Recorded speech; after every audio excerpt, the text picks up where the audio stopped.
What's going on, everybody out there in the internet land? Welcome back to SBC Garage. Today we are going to go through and get some oil drained out. Not a very clean job by any stretch of the imagination, but we're going to do our best with it. Because of how low the car is, from the lowering springs and just the car sits low in general. My jack stands, I didn't want to put them all the way up just for safety reasons. Can't use my standard method, which is the creeper. Basically a red platform that you lay on that you can roll underneath, and obviously with me working by myself may not be a smart option. So we're gonna go through and crawl under the car. We're gonna get the oil started to drain out, and then from there we're gonna just let it do its thing, let gravity take some stuff out, and then we're gonna review some topside stuff. So we'll be right back. Okay, now that we've shimmied our way underneath of here, this right here is actually the drain plug. The drain plug, obviously we're gonna have to go through and take that out to get that process started. But before we do that, I'm gonna grab the drain pan and all the tools that we're gonna need. Okay, so we've got back under the car, we've got our proper tools, which luckily for these bolts, they don't take a whole lot of pressure. It's just because the rubber itself is, well, that should be enough right there actually. The rubber themselves from the actual, there's like a rubber spacer in between here. It's to prevent leaks basically. It creates a seal. So we're gonna go through and get this taken off, which I don't want to get oil all over my phone. So we're gonna stop here and then we'll show you when it actually starts to go.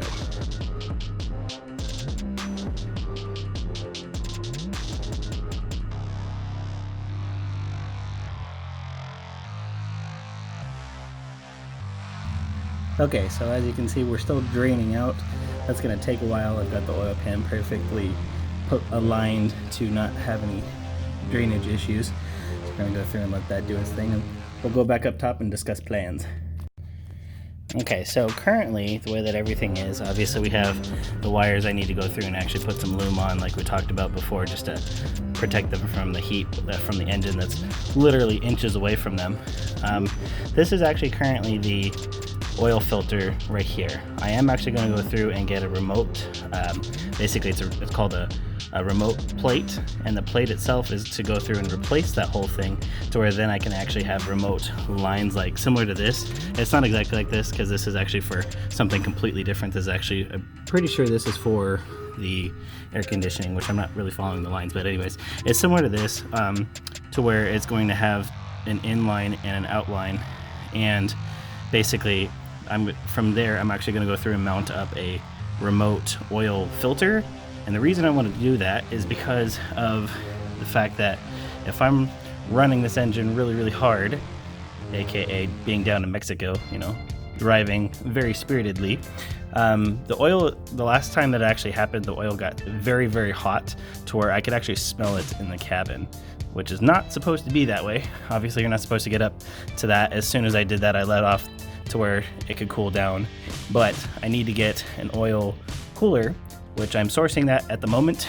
So of course going through and getting that plumbed in. The cool thing about this car is because the V6 is just the engine, that is not the actual chassis. This car is capable of supporting any of the bigger motors, which is very nice because of the simple fact that I can take this motor and drop it into a different project, which I do plan on doing eventually. I just haven't got there yet. But the reason I bring that up is because the front of this car, where all of the mounting hardware is actually in the front for the radiators and everything else, there's actually some pre-drilled and tapped bolt holes for me to put an oil cooler, which exactly is where that's gonna go. So the cool thing is it's actually gonna be, I'll show you real quick. This is obviously the front here. You can't really see it from here, but down where this latch is at, you can kind of see the bolt holes that are in there. So the bolt holes are, the cooler itself is not gonna be that big, maybe less than 12 inches wide rather.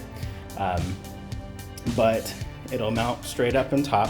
I am looking at one that's got a powered fan as well, so this way it's not just having to rely on that. And the reason being is because obviously you're not going to be constantly driving all the time, especially as a daily, which She is a daily driver.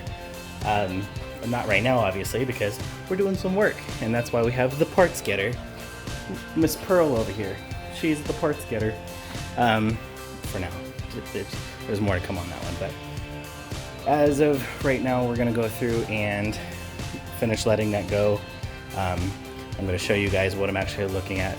I'm gonna try to do some screen grabs from my phone while I'm shopping, because of course I do eBay, and my ultimate favorite, Amazon, which everybody loves Amazon. If they say they don't, they just don't like to get on the internet or don't like to shop, or both. Very well could be both. Anyways, we're gonna move forward. We'll be right back. Okay, so the oil has stopped draining. We're gonna scoot back here and put the drain plug back in. And obviously it's still dripping just a little bit, but that's not that big of a deal. What we're gonna do right now is we're going to screw this in about halfway. We're gonna grab a rag that we brought down here, wipe out the excess oil. Excess, whatever, excess. The excess oil, because it's excessive, you know, use proper pronunciation here. We're gonna go through and tighten this all the way back down. Now, with these, you do not want to do them wrench tight. And the reason being is because if you go wrench tight, that will actually go through and break that seal that's there, which will cause it to leak a different way, because obviously at that point there's no seal, obviously, for lack of a better term. That is the right term. You know what? It's just been a day. Anyways, we got this part done. We are going to go through and move up to the top.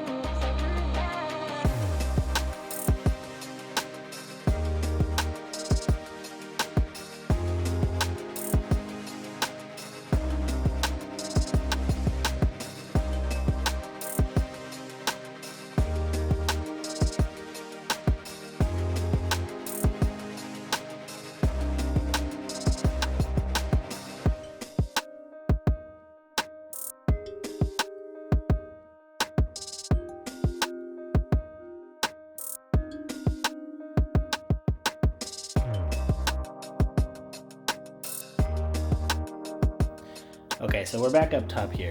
Normally in the situation we would go through and fill the engine back up with oil. We're obviously not going to do that because, as you saw, we ordered that remote line. So if I was to go through and put oil in it now, the oil would obviously have to go somewhere when that plate on the side of the engine comes out. So we're not going to do that and waste oil. So we're going to do in the next part of the video, we're going to go through and get that plate installed. Well, not in this video, but in the upcoming video, we're gonna go through and get the plate installed and run those lines to the oil cooler and all that stuff like we talked about. So we will see you guys next time. Thank you for joining us here at SBC Garage. And we appreciate you coming in, visiting with us, and you guys have a wonderful day. We'll talk later.